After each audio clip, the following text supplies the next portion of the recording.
All right, guys. Good evening. Good evening. Good evening. We are going to be getting started here. It is 10 o'clock p.m. Central Standard Time, and we are live, the Royal We live. I'm going to wait just a few moments for some people to get on. There is a little bit of a delay, so I like to wait a few minutes to allow people the opportunity. Hi, M. Dreamer. How are you? Welcome. Welcome to the Royal We Live. I'm glad that you're here. I'm going to give it a few more minutes. Hi, Annette. Hi, Tanya. My baby's list bounds. That's quite the name. Hey, Carla. How are you? As I said, we're going to wait just a little bit. Dan, what's up, Dan? How are you? Kim, John. Glad you guys are doing good. Everybody having a good Monday.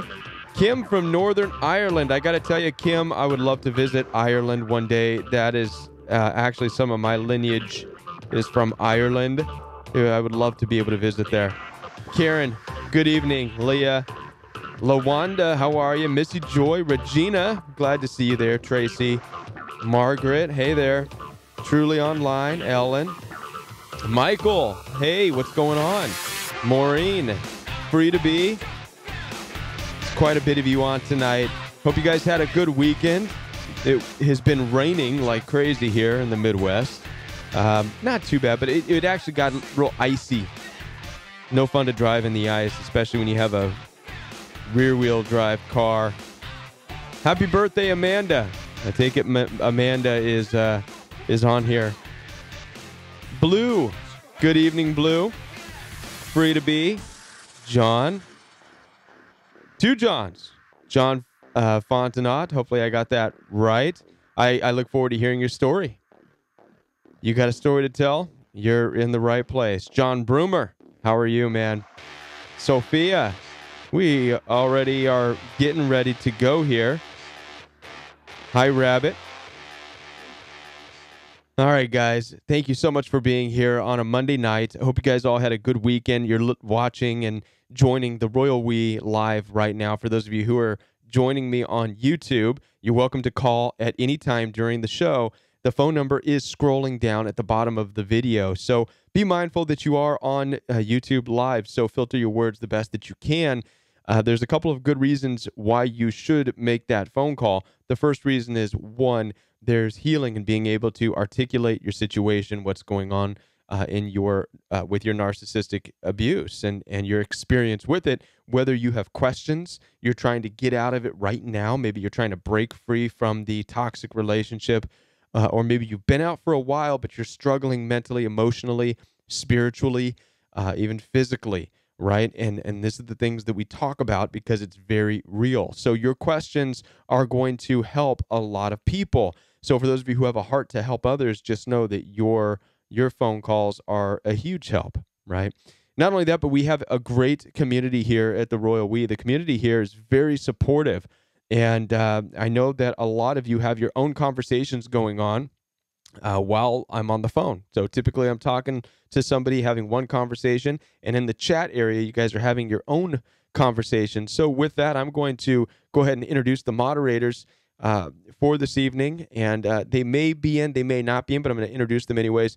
For Justice and Truth, she's been with the Royal We for a little more than 6 or 7 months now, and she's been no contact for a significant amount of time as well. She's a great support, and she does have a heart for helping people out. So she'll be there as a moderator. Also, Blue is also a moderator.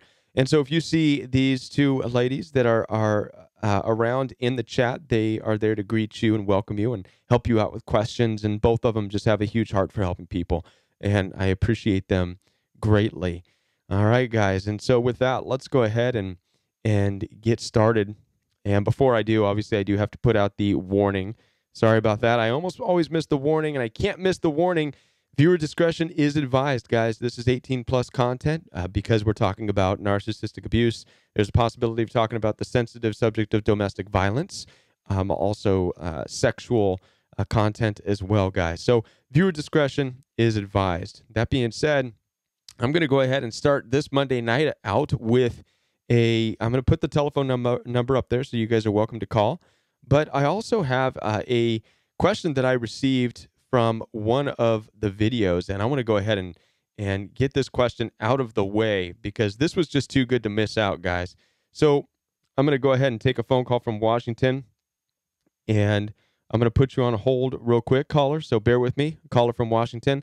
This is important, and I want to get this out there so you can hear this. You guys can hear this. This is actually I do get comments on my videos from narcissists, and a lot of times I can tell just by the way the language is laid out what it is I'm dealing with. It's not a whole lot. For the most part, most of the people on the channel are very supportive, but every now and then I get weird comments. You can always tell when people are commenting, focusing more on how my head is bald or whatever than they are the content of the video. That's how you can tell you're dealing with somebody that, they're not there for the right reason. They're there to either get attention or put me down or out of some kind of, I don't know, whatever. But this is an interesting one because this one actually kind of gives us a glimpse into the heart of a narcissist, okay? This is a person who does a fairly good job of trying to defend the narcissist, but if you look deep into what she's saying in this video message to me, this comment, you can see what it is narcissists, how narcissists see you in the relationship. We're going to see the objectification in this. So here's the comment. It was 2 days ago that she put this on, so it was Saturday. And it says this. She said, and this is in the comment section of one of my videos, "It isn't that the girl was a narcissist. It was that you and her were so vastly different." Okay, so far I'm in agreement with that. Yes, you and the narcissist are vastly different. We know this. Ultimately, you have no business being with them, right? And that's the motto here. Narcissistic abuse is being involved with somebody you have no business being with, doing things you have no business doing, going places you have no business going. We know that. Okay, so let's go on. "You didn't have the same concerns, beliefs, manners, upbringing, hobbies." Okay, I'm still along with that this is true so far. And narcissists, they can come off with some true things up front. Okay, we get that. I can follow along. "You didn't make your likes or dislikes known." Okay, right there. That's a lie. When you're with a narcissist, you have your likes and dislikes all over your face. Please don't do that. It's bothering me. You're annoying me. But narcissists don't care. So that was a lie. And then she goes on, "You awkwardly and reluctantly went along." Okay, this is kind of true. They're kind of calling you out. This is the area where I've talked to you guys before. Narcissists will kind of put it on you and say, okay, I'm being so abusive to you, but yet you keep coming back to me, right? So they do kind of get you there. Why do you keep coming back to me? Because they don't love you the way you love them. This is what makes them so dangerous. She continues. So she says, "You awkwardly and reluctantly went along. It was obvious you didn't like the puppy parks she took you to, so she started jerking the chain." And then she goes on, "Well, you let her take the reins in the first place." Whoa, guys, this blew my mind. I was almost so thankful for this narcissistic approach and comment on my channel because it reaffirms how they view you in the relationship. I'm going to read that one more time.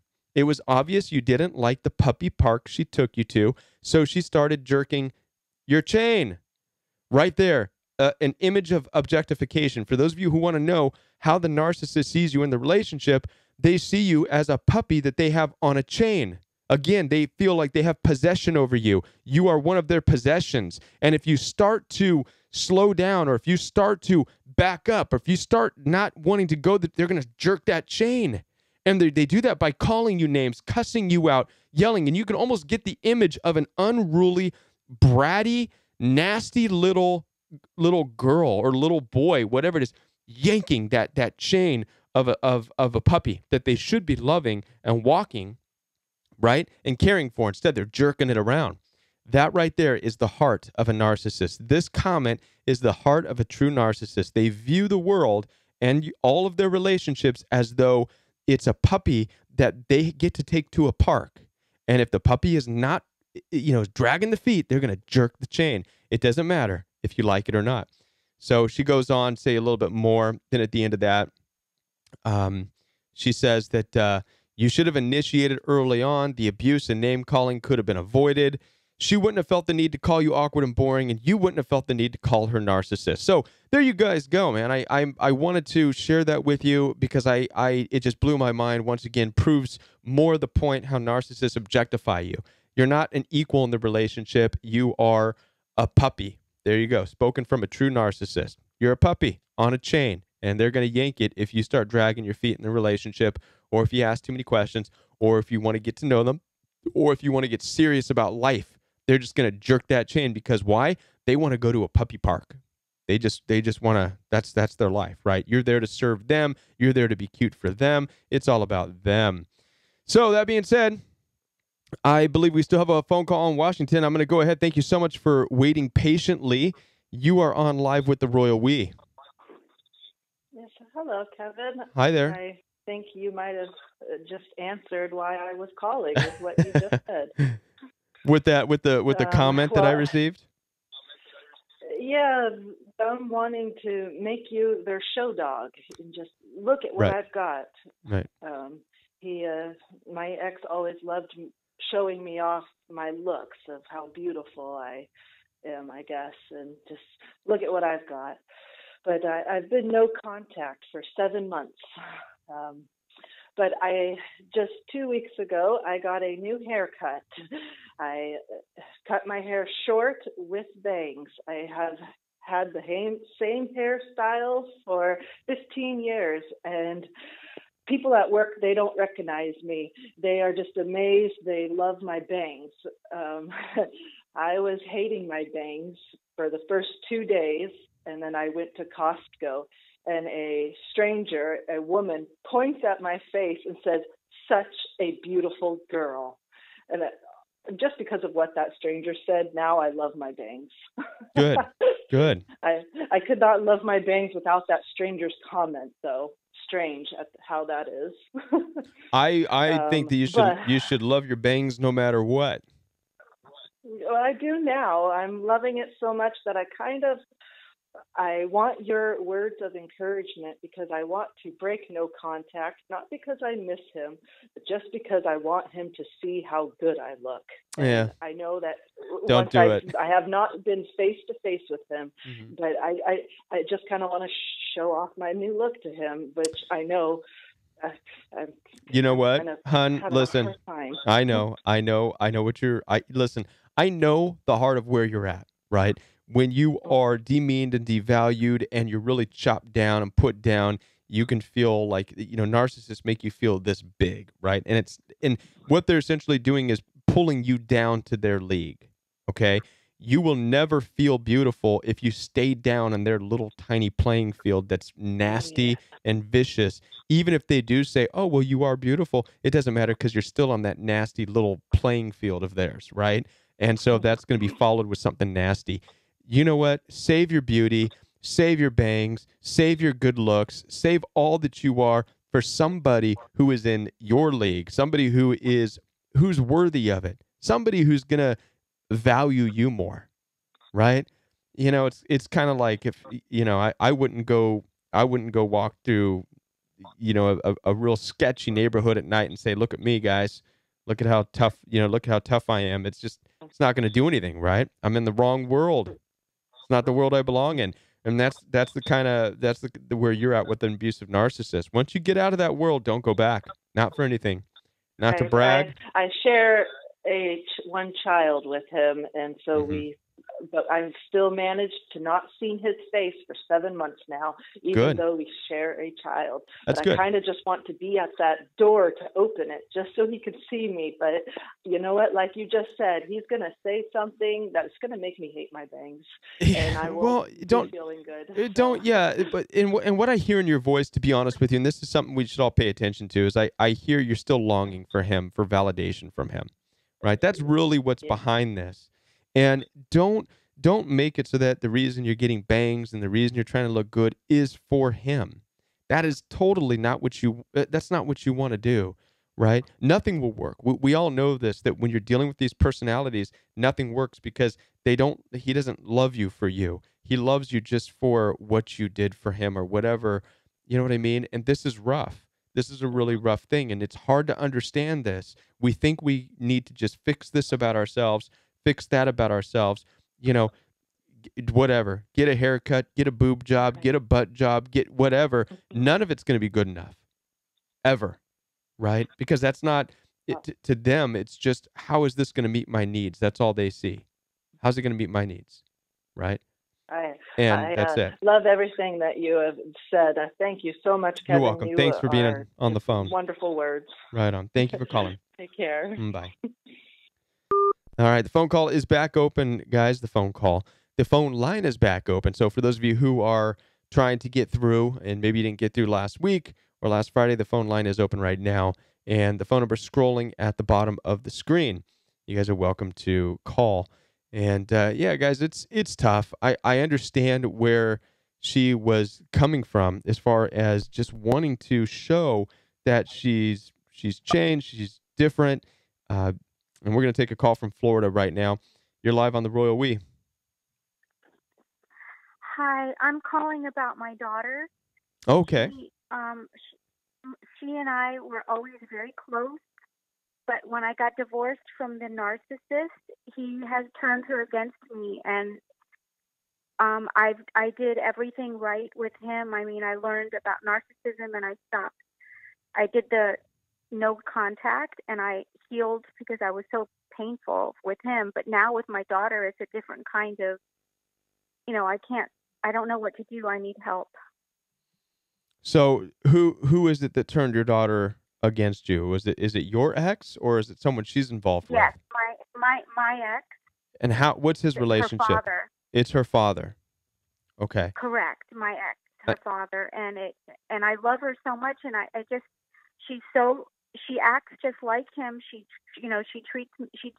It's like he's talking through her to me, and I don't know how to handle. How old is I she? don't know how to. She's 25. Oh goodness. Okay, so she's getting up there. As far as an age, here's the thing. In the 20s, and this is, most teenagers, they're and in the 20s, they're about to go out and find their own way, anyways, right? So there's good news Right. there's good news and there's bad news in this, right? The good news is that she's old enough and big enough and mature enough to start making her own decisions, and so what her dad says may or may not carry any weight as far as her heart for you as her mom. And so the good news is that you can still be a mom. And what you would have to do is just focus on that, being that mom. Okay. Don't worry about the gossip. Don't fall into the trap of saying your dad this. And trust me, I speak from somebody who was raised up in that. That's what's going to create more division, and she's not going to be around. She's not going to want to be around you because she's going to sense that your drama, right? That's typically what happens if you live in this fear and anxiety of what the father is saying. So you're going to have to kick that some way, shape, or form. Either call me, hang out here every night, have people in the chat talk to you, right? You got to get built up, encouraged, so that your time with your daughter is nothing more than you just being a mom, talking about her issues in life, her boyfriends in life, where she's going, her job, her career, and Right. and nothing else, right? Now, the bad news in all of this, okay, is that either way, okay, and this, you have to consider this, and this has nothing to do with narcissistic abuse. This is just life. But she's getting ready to step out and go on her own. And as this happens, Yes, she's gonna distance herself further from you anyways. Not because of she what has. right. Has nothing to do with what the dad's saying. It's because she's venturing out. She's going to have her own family. And if you're not prepared to deal with this and you're going to feel alone and lonely, then you're going to have to work on this too, because this is just the natural order of things. We have a very short time to raise our children. And then once they hit an age, they're gone. And in all reality, we should be at a place where we're like, okay, listen, be blessed. Goodbye. And if I never see you again, I hope I instilled some good things in you so that you can live a good life. But honestly, in reality, you would like to see her again. You'd like to have a relationship. But that's the bad news in this is you're going to have to let go. Your relationship is going to be different from now on. You're still mom, but you're no longer mom, if that makes sense. In the sense Right. of you telling her what to do, where to go, giving her this advice, that will also push her away, right? Your relationship's going to look different now, right? Because she's a grown woman, right? So you're almost going to I have am. to make that transition into treating her like just a grown woman. That's it. It's tough. Right. I understand that. But what I'm trying not to do is to cut off contact with her, because even though that worked with her dad, I don't want to do that with my daughter. So let me ask you a couple Every questions in time all this. How is she treating you exactly? Sorry, I got on this high horse there. I didn't mean to. How is she it's treating okay. you? How is she treating you? She she's been very cruel, unkind, and disrespectful, and I've been like taking it, thinking in some way I may deserve it, you know, because of the divorce and what she had to listen to and all that, because she's the older daughter. But at some point I have to stop. So Yes. what I'm doing now is just reaching out with cards. She moved to California. I live in Florida, Okay. and I just send cards. But then sometimes she'll text me or call me out of the blue, and I'll be so excited, and I'll start talking to her, and then she'll just have nothing nice to say to me. And then yesterday she just hung up on me. Okay. Okay. And I didn't call her back. Right. I just have been sad ever since. I understand. I understand. It's heartbreaking when, especially when it plays out like that. She's the one hanging up in this and that. So again, what I would suggest is just to keep that perspective. You're dealing with another person, right? You're dealing with another woman. Right. Okay. So Right. I know it's hard to separate because you're like, I'm your mom, right? And there's a lot of people out Right. there that are always, but you have to give her that space, and not try to, mess around. But what you do is put boundaries around yourself. So if you feel she's being cruel in her language and the way she talks to you, then you do have to Yeah. practice no contact. And no contact means you're just protecting yourself. So you end the phone call. If she starts getting negative or rude, you're the one that says, I got to go. You should be the one that's hanging up if she's saying rude things to you, right? So this is how you protect yourself with boundaries. And that's just how it's going to have to play out. You can't let, even if it's your daughter or your son, you can't let them around to hurt you and to be mean or cruel, right? You can still love them, but like in all these relationships, love is sometimes best from a distance, right? Until there's some changes and there's some mutual understanding when it comes to kids. But so you definitely have to honor your own boundaries in this. What you said really resonated with me. I guess I just needed the permission to let go, because I just, as a mom, just don't want to, no matter how they're treating, I just feel like I have to hang on to whatever. But I think you're right. I need to let Yeah, go and right. stop taking this abuse from her. Right. Because at some point, Thank you. you're welcome. At some point, it becomes enabling, right? And I hear this all. Listen, I have confronted, adults whose children were acting very cruel and mean, and they did absolutely diddly squat. And one of the comments, they fall into this category of, well, we have unconditional love, which means they can do whatever they want to do, and we're going to love them. And that just, in some point, just becomes enabling. And this is what creates that atmosphere of them just walking all over you, walking all over everybody else, and nobody stands up and says anything. So that's not the best way to be. Either it's better just to set those boundaries and say, you can live that way if you want, but not around me, right? And then let the world deal with them. Let the world take them in, chew them up, spit them back out, right? If that's the life they want to live. But then as a mom, you can always be there, even though you don't have that you could always be there. So when she does need to talk or does say, I'm hurting, boom, there you are with your empath skills, right? To carefully, be there, right? Thank you. Right Yes, on. I'm a slow learner. I'm a very slow learner. My mom was a narcissist, and I had to learn to let go of her. And my ex-husband was a narcissist, and I had to learn. But with my daughter, I just didn't want to learn, I guess. But now I have Right. the permission, and I mean, I feel I just needed to hear it. Thank you so much. I You're really welcome. am going to pray on that. Thank you. You. Thank you for calling. I appreciate that. Thank you for having this open chat line. I really appreciate it. It's helping me a lot. Good. That's good to hear. All right. Thank you. Have a good night. All right. Good night. Yeah, guys, kids are always a difficult one to talk about. They're a difficult one. It's a difficult subject. It really is. And we have time for one more phone call, by the way. I'll go ahead and put the telephone number back up. I once had somebody call me dealing with the same thing. The kids were wanting to leave, and you know what I mean, and being cruel and mean. And I indicated, listen, and the kids, by the way, in that situation were the same. They were in the 20s, early 30s, and I said, let them go. And the question that was asked to me, we got a call from Georgia, and I'm going to wrap up my thought here, and then I'll take this call from Georgia. But the question was asked to me. It said, Kevin, you have some kids. You have, you know, and I do have kids, and my kids are still babies for right now. And the question was, well, what would you do if they left and didn't want to see you anymore, this and that? And I had to think about it for a moment, but I said, in all honesty, I said, listen, by the time my children are of that age, I'm just going to hope that I did the best job that I could have done.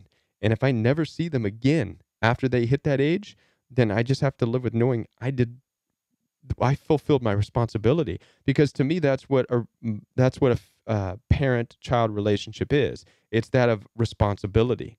It's not unification. We're not unified. We're not joined as one. It's not in the Bible doesn't say, therefore, man and should leave his mom and dad and join to his son or daughter and become one flesh. No, that's not what it says, right? There's no unification with children. We get that twisted up. We're responsible to raise them, guide them, discipline them, teach them, and then at some point, they go on and have their own family and do the same thing. The process starts over. So with that being said, I'm going to take this phone call from Georgia. Last phone call for the night. How are you? Hi, I'm good. How are you? I'm doing good. I've actually just kind of had a narcissistic epiphany about 6 months ago. I finally realized the person I'd been with for 7 years was definitely a narcissist. And we kind of started this relationship, and he told me, like, lied about everything. Lied and said he was, like, divorced or getting divorced, and he had 4 other kids. But then when it came down to it, he walked out on them. And by that point, we, were living together and all of those things. And at the time, my children were young, probably like 7 and 9. So he had a huge impact on their lives and would not even allow them to have any kind of privacy. He would take their doors off of their bedrooms and make my son write sentences if he didn't eat his vegetables, that kind of a situation. And it became like super toxic and just got worse throughout the years. And I tried to walk away a million times and ended up getting pregnant. And so now I have a 2-year-old, and I have finally gotten enough strength to where I didn't rely on him anymore. And I was able to break away. And of course, it's a struggle every day because now we have to communicate because of the toddler. Mm-hmm. So I think that was my biggest thing, was trying to figure out, I actually ended up talking to somebody, and he was married to a narcissistic woman, which I keep researching what's the difference between the two, and it's just very interesting. So I'm trying to figure out how on earth I'm supposed to co-parent with this narcissist and deal with it. And I'm afraid that if he's going to treat the baby like he did my kids or his own kids from the previous marriage, and I don't know how to, I don't know the best tact to go about all of this. Like, I don't know, like, it's a difficult warning signs or right. Well, like that. I'm just concerned. Yeah. So, and we say this, I've said this before too. There's blessings and consequences of these relationships, right? The blessing in the relationship is you have a son, you have a child. That's an absolute blessing that you are raising this young man. The consequence is that it has to be, the son has to be raised with in this, dynamic with a narcissist and with you. That's the consequence of it. You'd rather not be that way, but that's the way it's going to be. And so you are going to have to find this place where this balance, where you have to learn to be okay with whatever is legal and right in the situation. So that means that if your ex gets to see your son and care for him every other week or whatever, you have to figure out how to be okay with that. You're going to have to teach yourself to be okay with that, right? And you're not going to be able to focus on, well, what's he doing? To an extent you are. You're going to be worried and concerned for your son. Things like writing sentences over not eating vegetables, I wouldn't worry too much about that type of stuff. That sounds like his way of disciplining, and I'd be curious to know if it works, because I can't get my son to eat vegetables. So no, maybe okay. I didn't think so. and my son's not the place where he can write sentences yet anyways, but I'm thinking, okay. Right. But since you said it's not effective, I'm going to scratch that one off the list, right? But, things like that you're going to have to dismiss. But pay attention to your son's body language and the cues to know if anything very dangerous to or threatening to your son is happening in the future. So you're going to have to let him go and give that man an opportunity to be a dad. He, and appreciate if he wants to try to be a dad. Give him that, right? Because there's a lot of people in this situation dealing with narcissists who don't give a shit, right? And I'm just being real, and they're gone and out. And I know in some ways you're probably thinking, man, I wish it was him. I wish he was gone. But at the same time, that's of just course. right. But that's just emotionally fueled because of the whole loss. But in reality, deep down, you're like, no, I mean, if he can have his father figure or his father in his life, that's good. Now, be responsible then, now that part is said and done, just take responsibility for you and your future, right? You are now in this position where you can be the mom that you're called to be, right? Don't worry about what the father's doing unless it's hurting your children or your son. But be the mom you're called to be.